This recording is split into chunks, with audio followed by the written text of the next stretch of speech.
Hello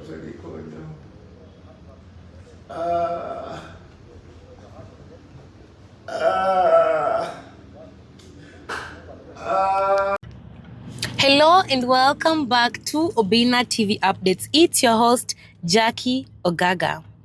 On today's news, former Cabinet Secretary Raphael Tuju has survived two major life-threatening incidents.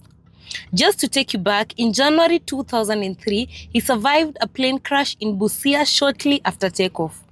In February 12, 2020, he survived a serious road accident on the Nairobi-Nakuru highway where he sustained 18 fractures.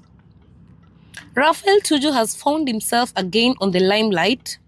The dramatic events of March 2026 are rooted in his long-running legal dispute of a 1.9 billion Kenyan shilling loan.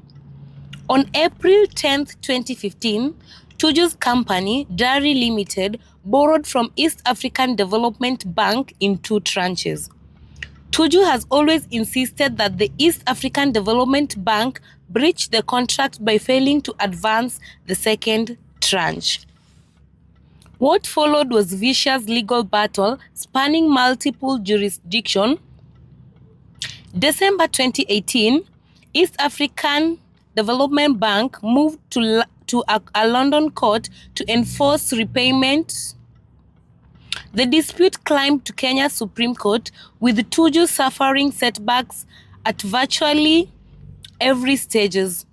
Multiple unsuccessful legal challenges to stop the auction of his properties. On March 13, 2026, Tuju claimed over 100 police raided Dari Business Park without a court order, ejected staff and security guards, and took control of the premise. March 18, 2026, the Commercial Court declined to grant temporary orders to block the property auction, a hearing set for April 7th. On March 19, 2026, Tuju wrote to Inspector General Douglas Kanja protesting the unlawful police occupation of his property. On March 21, 2026, Tuju was evicted from Dari Business Park.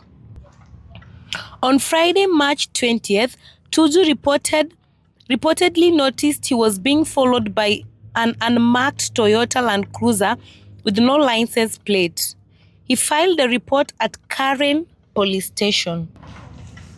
Saturday, March 21st evening, Tuju with his aide Steve Mwanga drove to Radio Ramogi for an interview. Same unmarked vehicle appeared close to him. With his knowledge of current roads, he turned into Nandi Road to shake off the pursuers, and after they lost them, he abandoned his vehicle along Miotoni Lane with hazard lights on and went into hiding. His family reported his missing after failing to arrive for the interview. Being followed,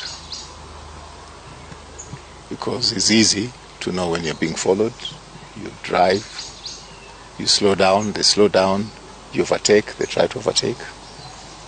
And after that incident, of course, I reported to Karen Police Station, and the reference OB that's on Friday is 21/21/03/2026. And I did explain to them that I was a little bit concerned and worried that I'm being followed.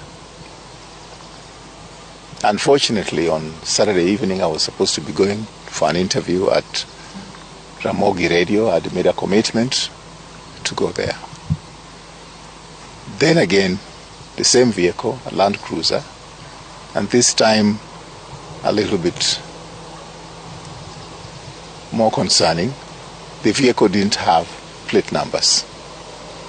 And having experienced last week when close to 20 police Land Rovers came to my premises, and some of them didn't have plate numbers.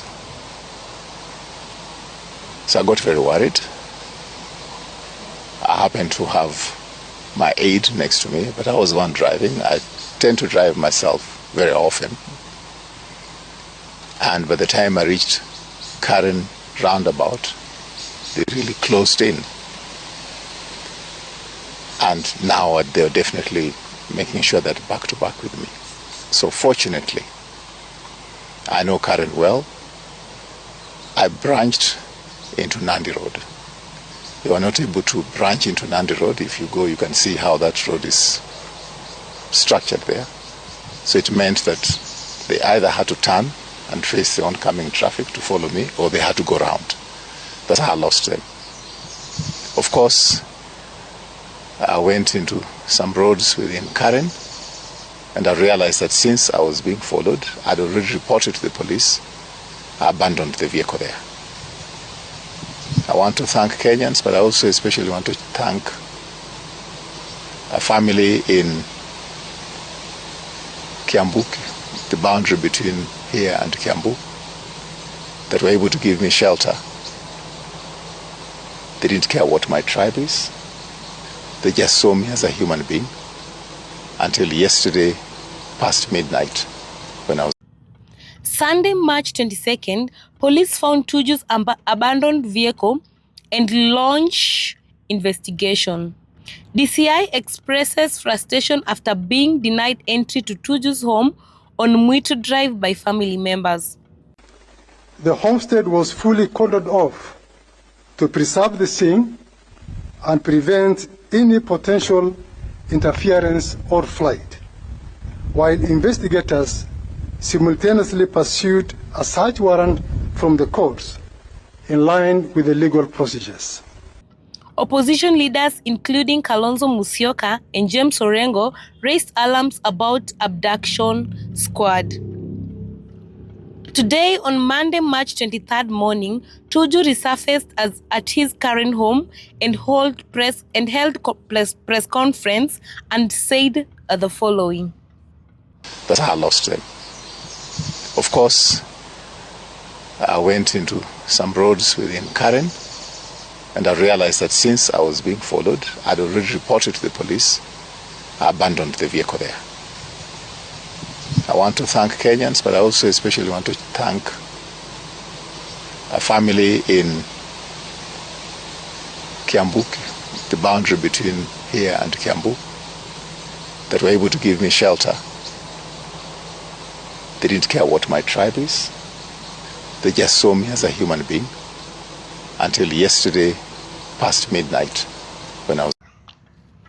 Today, on Monday, March 23rd, shortly after the press conference, Tuju went to Karen police station to record a statement.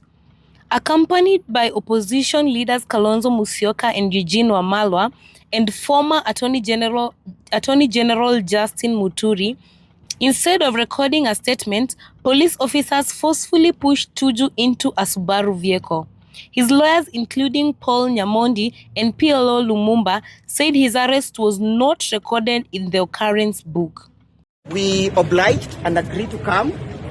Even before he could go to the OB, they started pushing him into a Subaru. We resisted. So as we speak, Honorable Tuju is unwell. They have hurt his back following the accident that he had. Did they rough him up? Oh, that is not roughing up. That is not pushing him or roughing up. That was serious violence. So we are waiting for the police, for the doctors to advise us on how to do with this medical emergency. Have they told you if they are pressing any charges? We do not know why he has been arrested. We cannot tell. But we want to tell the members of the public to make sure that we stand in for each other. The members of the public, we must stand in for each other.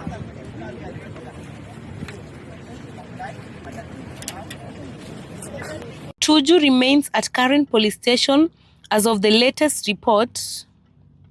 Police have not publicly stated the arrest reason.